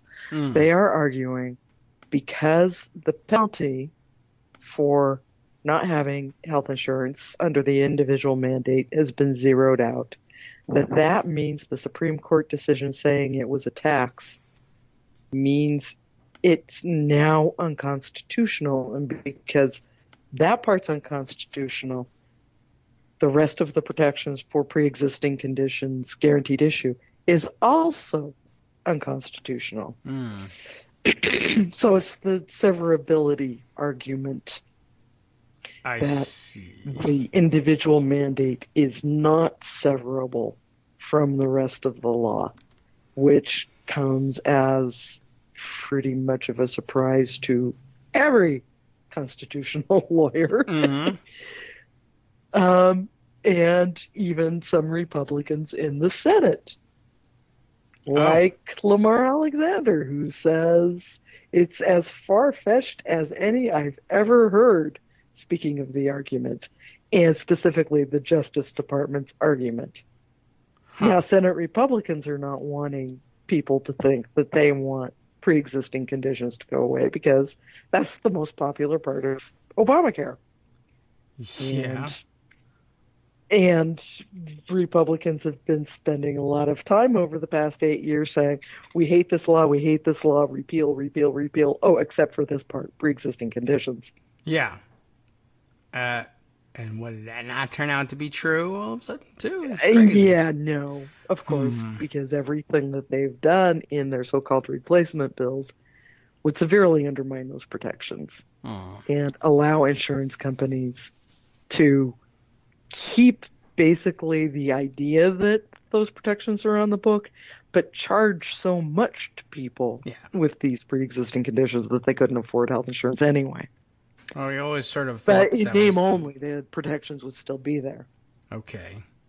Yeah, I mean, I guess we always thought that was a possibility if insurance companies were given free rein to do whatever they wanted, that they would just say, okay, fine, we'll take you, but your premium is $1 billion. Right.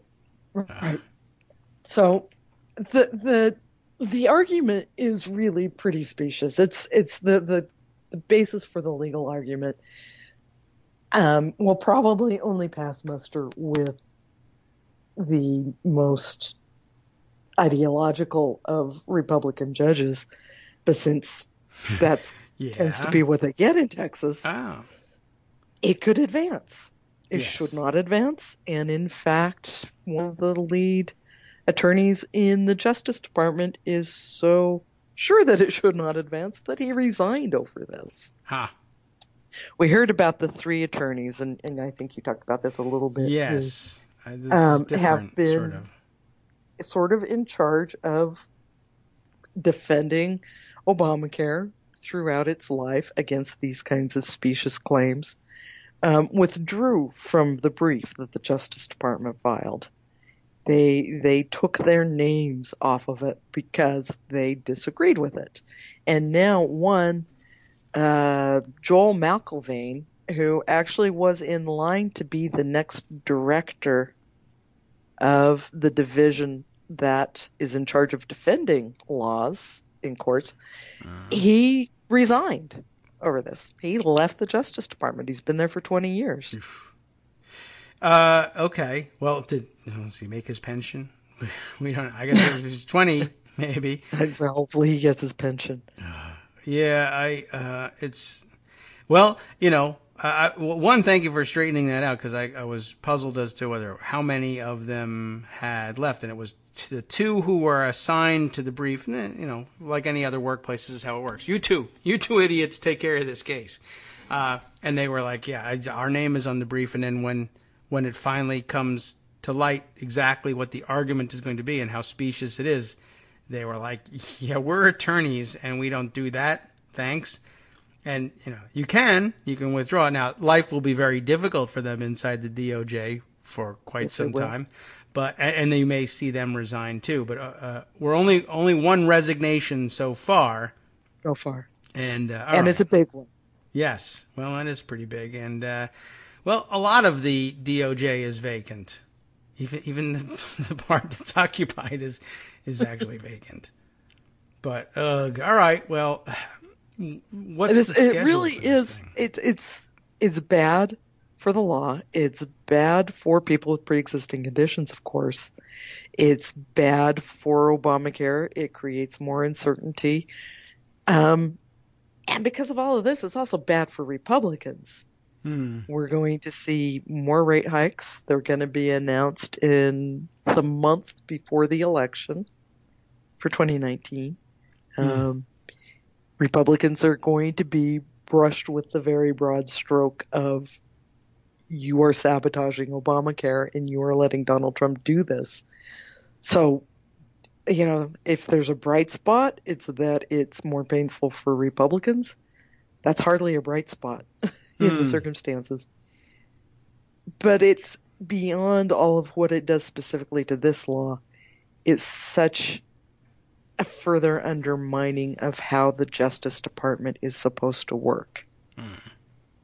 It is supposed to be defending the laws that Congress passes and that the president sign against these kind of specious attacks. Instead is joining in with them. And that's significant and extremely problematic, to say the least. All right. And so, do we know the schedule of when this goes? I mean, at this point, they're just filing briefs, but do we know what the argument dates are or anything? Or those haven't been established yet. Right. And I will say that a lot of state AGs, Democratic state AGs, are jumping in to defend. I don't know if they'll try. In some cases, we've seen them try to argue and take the place of the Justice Department in arguing for these cases. I'm a little fussy this morning. My head's a little clogged, as you can tell. Yeah, I feel you. Okay. We're seeing AGs step up. I am going to, you know what, you should, one, you should get some rest. And 2, I'm going to start faking a cold too. I'm going to leave the air because I got nothing else to talk about. Now, there's plenty to do, of course, but it seems like worthless to even point myself at one story or another. But I'm glad you were able to bring us up to speed on this one. There's so much happening, I can't I like. Yeah, of course, we have the system over at Daily Coast where we say, well, we'll split it up, and you take this and you take that, and that way we'll understand things. And I need to depend on that system a little bit more. But if I don't even know what else to point to that. I don't know what's worth straining your voice over at this point. I feel bad, but I didn't want to miss another week. But well, there's also stuff happening on the immigration front. Maybe, maybe not. Always, yes. With the discharge petition. Ah, yes. I've been talking about the discharge petition. Yes, we have. We've been doing our best to keep up with it in your absence. Greg has reminded me of it, and we thought we were going to, we thought it was going to come to a head possibly at the end of last week, and instead it'll be the end of this week. Yes. But what's up exactly? I saw some numbers. There have been tremendous amounts of fighting, yes. of trying to push Paul Ryan. It looks as though today that moderate Republicans, didn't have the extra signatures in their pockets that they needed. Or they kept them in their pockets anyway. Be able to actually get to 218. Yeah, I saw too short at the moment, 216 as of today. Yeah. So and there's no deadline. You have to find two more panicked enough to go along with us, and it's not entirely clear that they'll be there. So it appears now that what is coming out of it is, again, not going to be very great for the Dreamers. Some semi-protections, temporary, is what Paul Ryan is talking about with his crew. It's likely something that Democrats are not going to be able to agree to. Yeah, okay. The agreement that they're working on to avoid a discharge petition. Yeah. And apparently, as of this morning, Paul Ryan says Donald Trump's on board. So, it's not going to be particularly helpful for anyone. Or Donald Trump is not on board. Or Donald Trump's not on board. That's entirely possible, too. Yeah. We got to hold out that possibility. But, we were able to figure out as they approached 218, and the word was that they might be able to go over the top, was that we were able to figure out, okay, what the Republican leadership does now is try to just bring something else that will satisfy some portion of their caucus, of their conference, to the floor instead, and talk to the people who might be the 217 and 218th signatures and twist their arms and say, whatever favors you need. Do you want us to name the bill after you? Do you need a project funded, whatever it is? And then just get the Rules Committee to, even the Rules Committee could even write up the bill itself, just assemble it out of parts like a Frankenstein and report out a rule that says, we're voting on this thing, and that would be what happens instead of the discharge petition, because once the discharge petition comes out, there's the possibility of an actual vote on an actually helpful Dreamers bill, and they don't want that happening. No, they don't want it. And what looks like coming out of it now is pretty bad.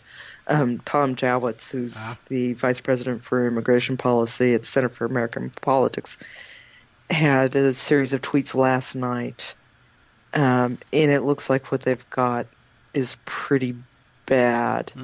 They're willing to kill the discharge petition and will vote for the rule to bring up the Goodlatte bill. Now, the Goodlatte bill is the one that Trump was pushing with the 4 pillars or whatever it was.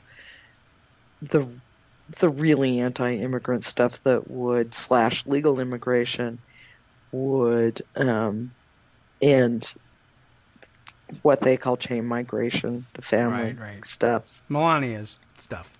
Yeah.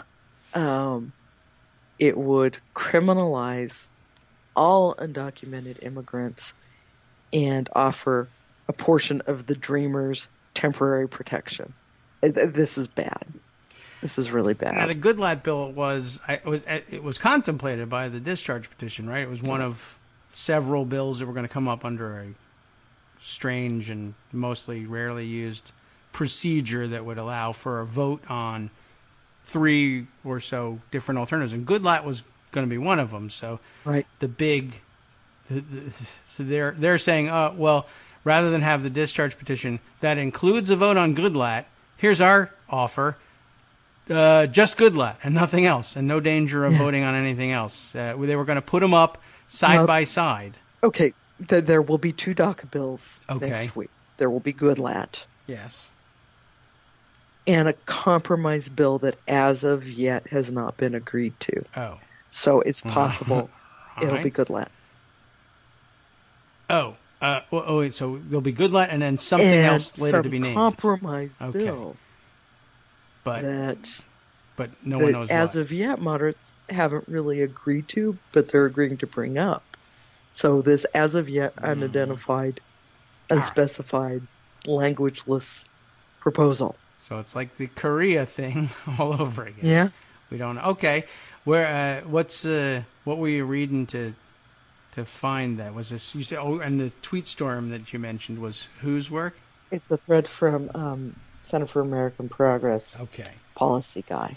All right. I'll try and find that. And we'll all get a good look at it.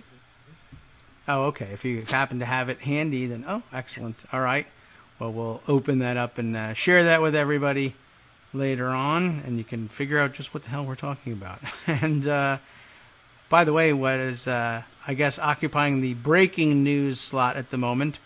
Former Trump lawyer Michael Cohen. Have you heard of this guy? Have I?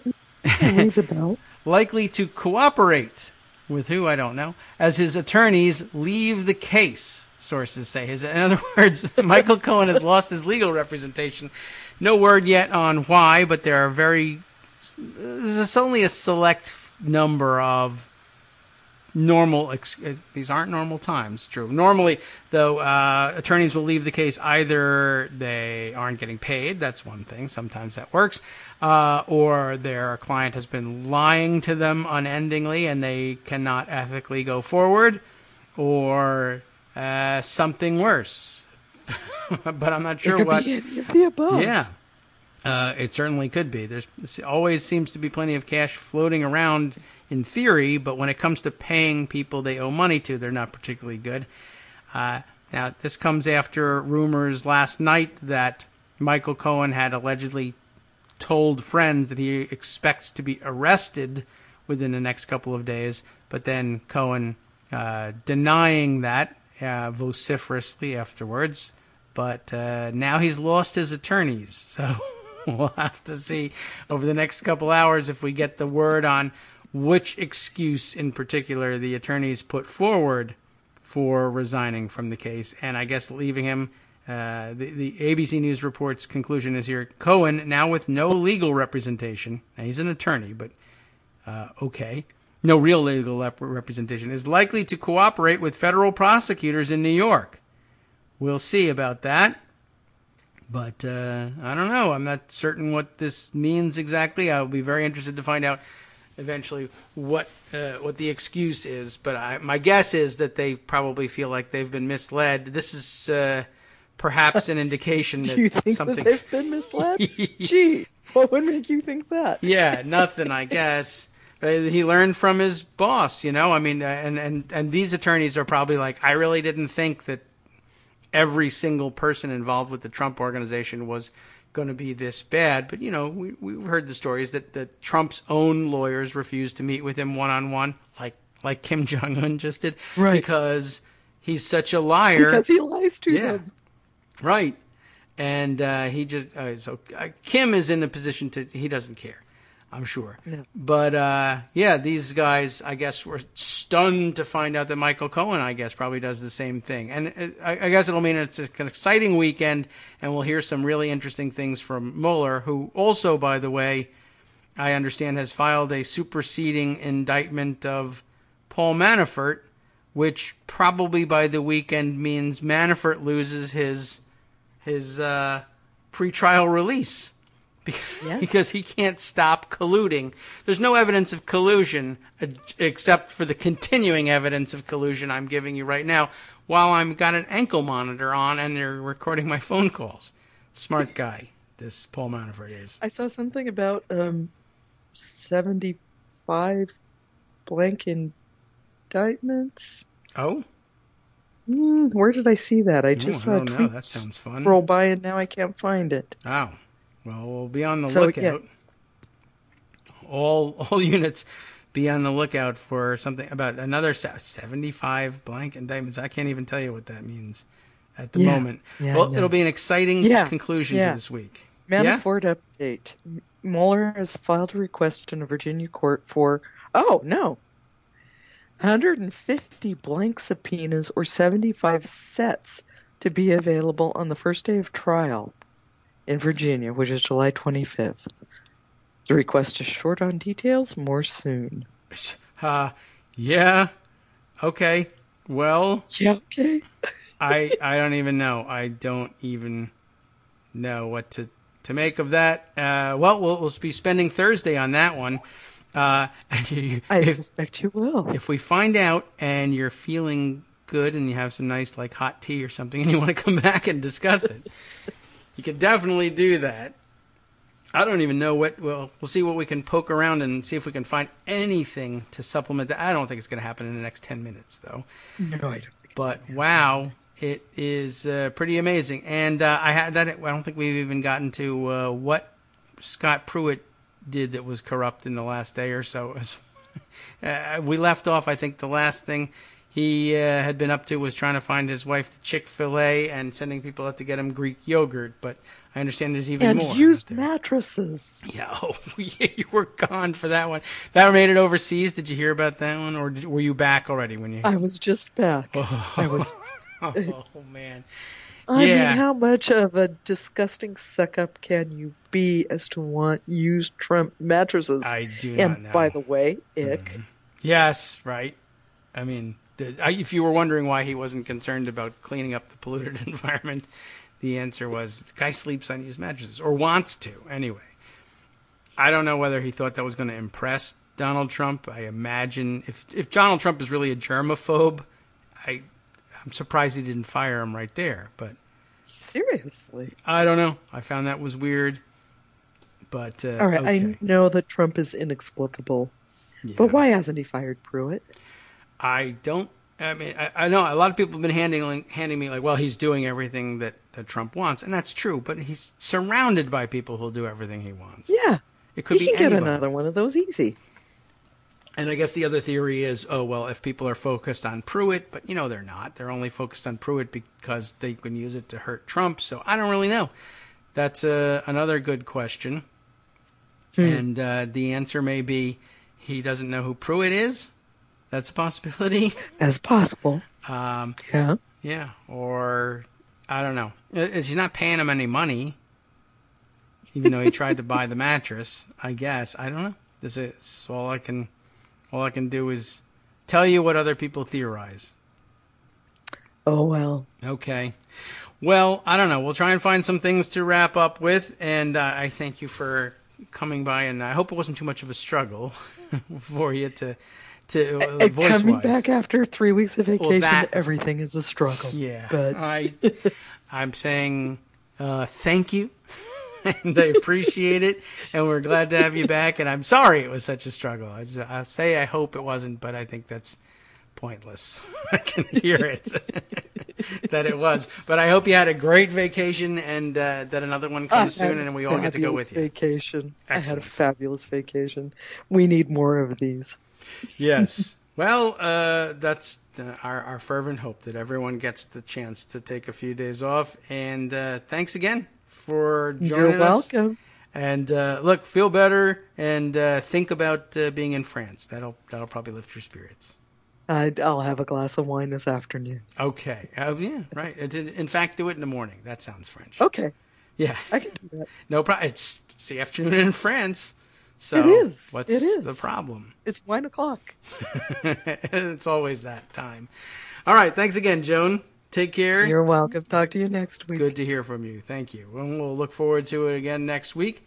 Let's grab a few more items just to wrap up today. Today really feels like a disjointed kind of a day, and how could it not? I guess this is covering Trump on jet lag, and it's transferable, and it's catching. We're all feeling this disorientation. Yeah, not much else quickly. I'm just trying to scan around to see if I can quickly find out more about. I want to know about Michael Cohen. It's just not going to happen before then. Here's the Manafort update. I see the confirmation of what Joan was sharing with us. A request in the Virginia federal court for 150 blank subpoenas. Does that mean anything? Is he asking for office supplies? That can't be it. 150 blank subpoenas or 75 sets. I guess sets of 2. Why? What a weird way of putting it. Available on the first day of trial in Virginia. So that's the same thing. Here's the document. Can I open this and take a look? Respectfully requested the clerk of court issue subpoenas as indicated below for appearance. Yeah, I mean, it might just be essentially office supplies. I need a bunch of subpoenas that I can use to notify witnesses that they're going to be required to appear in court during the Manafort trial. That might not be anything exciting at all to that. Okay, but it got people interested and excited because the words subpoena and Mueller and Manafort were used in the same tweet. That might be all we're looking at here. All right, let's see. Before we close things out for the day, anything short that needs acknowledgement? Yes, as a matter of fact. How about this one? Why not? This one Kate Sherrill shared with me yesterday, and don't know what to make of the likelihood that it'll happen. It might be like a zero possibility sort of a thing here. Auto-playing video, of course. Let's turn that off. Newsweek reporting Trump's campaign manager, and remember, going forward, that's Brad Parscale, he's not a Cambridge Analytica guy, but the data dude who was at the center of the whole very shifty operation. Trump's campaign manager wants CNN reporters' credentials. We got to deal with more audio. Did you know that? That's interesting. If you shut off the auto-playing video in Newsweek for what they're trying to roll at you, you also have to shut it off separately for commercials. A fantastic innovation over there at Newsweek and their digital operation. Excellent. All right. Trump's campaign manager wants CNN reporters' credentials revoked over questions during the North Korea non-agreement signing. He's very upset, Brad Parscale is, and says that Jim Acosta should immediately have his press credentials suspended. He is an absolute disgrace, and he copies real Donald Trump on that one, just in case he might have missed it. What is the real disgrace? Jim Acosta asked questions during the signing ceremony for the non-agreement between Donald Trump and Kim Jong-un. Here are the disgraceful questions. Are we ready? Mr. President, did we agree to denuclearize? To which the highly offended Donald Trump responds, starting that process very quickly. Very, very quickly. Absolutely. Acosta also asked, oh my God, can you believe this? Acosta also asked if Trump and Kim had discussed Otto Warmbier, the student who was detained by North Korea and, you may remember, died shortly after he was returned to the United States. And I am not certain whether there was, in fact, an answer given to that, but what an offensive, totally outrageous, absolutely must lose. There's really nothing to the exchange that even would indicate that Donald Trump is upset in the least by the questions. But I guess this is just what we have to come to expect from the sycophants hanging around Donald Trump, whether in his inner circle or further out. I don't know where he would place Parscale. You would think that his campaign manager would be a particularly important person to him, and he'd worry about what a person like that has to say. But I am convinced that he may have no idea who his campaign manager is or not care very much. And so, I don't know. I guess he allows him to freelance. But this is the world we live in where, the servants that surround Donald Trump will think they'll score points if they jump to his defense, whether he's offended or not, by saying Jim Acosta, fake news, fake news. You can get Donald Trump to agree pretty readily that CNN is fake news. He loves to say it. There's no doubt about that. But I don't know. It's like, I guess at this point, the only way you can make a mark for yourself in the Trump inner circle is to take umbrage on his behalf before he does it, and then if he ever comes around to taking umbrage, you say, see, I was there first, sir. I was there. I tried to defend you. You should give me an extra $1 million in our contract next time around, or make me an important guy, or whatever it is. I don't know what Parscal's after. I assume it's just money, but, that's the currency of the realm. Anyway, I mean, well, obviously it is. That's a stupid statement. The money is the currency of the realm. I really helped you out on this. This has been a terrible show. I hope you enjoyed it nonetheless.